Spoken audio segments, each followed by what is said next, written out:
I was, of course, happy to meet the Hezbollah people because it's a point of view that's rarely heard in the United States.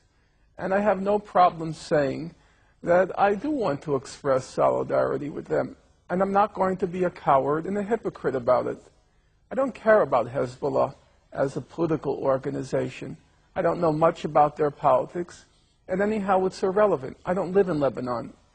It's a choice that the Lebanese have to make, who they want to be their leaders, who they want to represent them. But there is a fundamental principle. People have the right to defend their country from foreign occupiers. And people have the right to defend their country from invaders who are destroying their country. And that, to me, is a very basic, elementary, and uncomplicated question.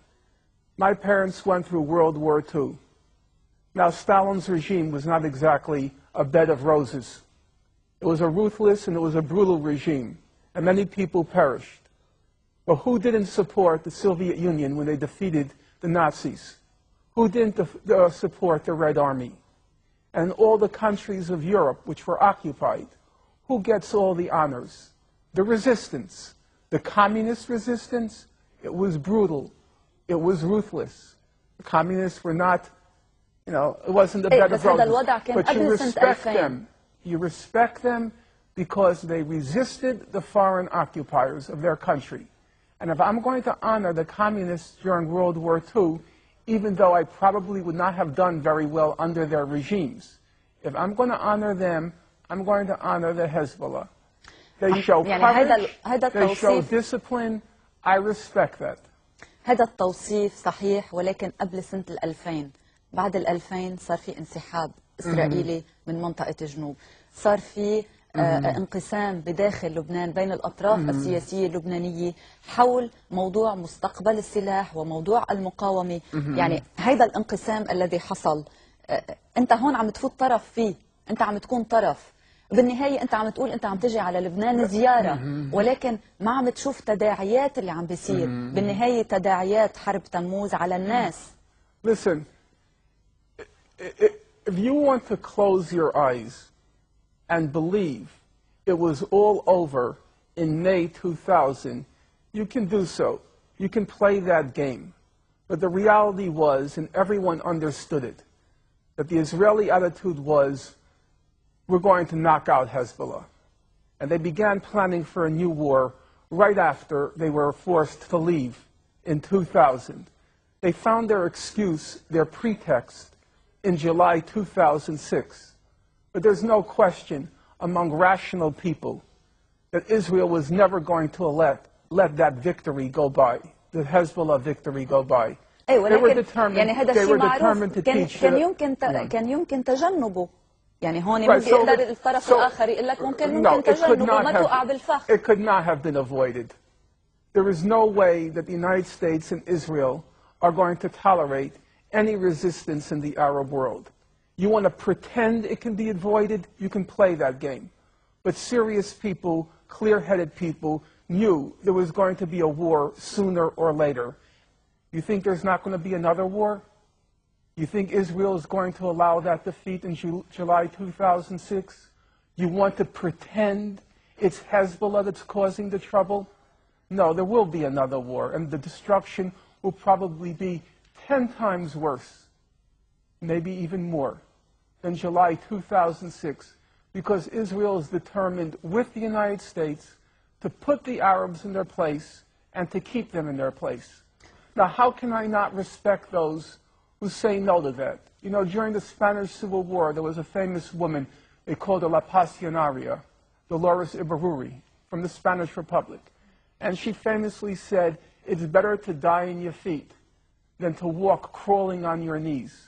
ولكن هذا خيار الشعب اللبناني كله. يعني مش I totally agree. I'm not telling you what to do with your lives. I'm not telling you. And if you rather live crawling on your feet, I could respect that. I could respect that. People want to live. How can I deny you that right? But then how can I not respect those who say they'd rather die on their feet? How can I not respect that? Israel and the United States are attacking because they will not allow any military resistance to their control of the region. That's the problem. If Hezbollah laid down its arms and said, we will do whatever the Americans say, you wouldn't have a war, that's true, but you'd also be the slaves of the Americans. I have to respect those who refuse to be slaves. ما في غير طريقة واحدة اللي هي المقاومة العسكرية؟ I don't believe there's another way. I wish there were another way. Who wants war? Who wants destruction? Even Hitler didn't want war. He would much prefer to have accomplished his aims peacefully, if he could. So I'm not saying I want it, but I honestly don't see another way unless you choose to be their slaves. And many people here have chosen that. I can't really say I can understand it. You want to live. I can't really say I respect it. You know, so many dead, so much destruction, before the bodies are even buried, before the buildings are even rebuilt, the person who's responsible for it all, you can't wait to welcome him. You can't wait to roll out the red carpet. I can't respect that. In that respect, I like the Jews much more. I like their attitude. You know what the Jewish attitude is? Never to forgive, never to forget. And I agree with that. Why roll out the red carpet less than 2 years after your whole country was destroyed by them? The Secretary of State said it was the birth pangs of the new Middle East. That's the statement of a freak. A human freak would compare the birth of a child with the destruction of a country. And yet there are people here who are so anxious to welcome her. They're trying to figure out, what are the Americans thinking?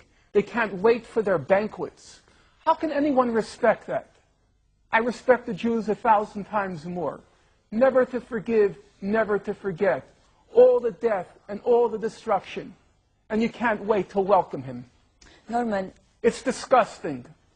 Who the hell cares if Bush is coming? ولكن أنت عم بتقول إنه في حرب أخرى قادمة. You should have declared him persona non grata. He's not welcome here. He destroyed your country. He was responsible for the war. You know full well that resolution could have been passed 3 weeks earlier. He destroys your country, and you can't wait to greet him. You have no self-respect. How can you expect other people to respect Arabs if you show no respect for yourself? If the Lebanese people overwhelmingly vote to let the Americans and Israelis have their way, I guess you have to accept that. I could see that.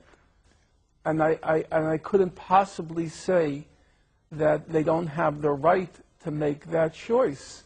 Listen, in Nazi-occupied Europe, you have to remember, most of the populations made the choice to live under the Nazis.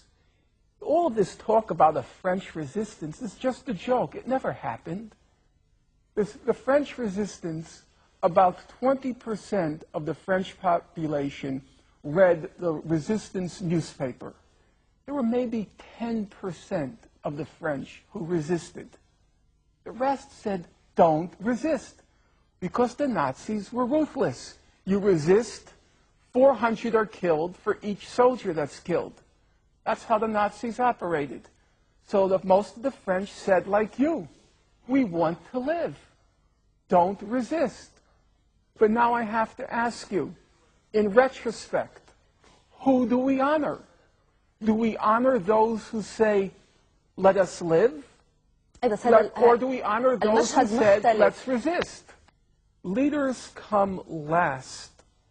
There will be a leader who comes into power in Israel who is willing to make the concessions after the conditions have been created.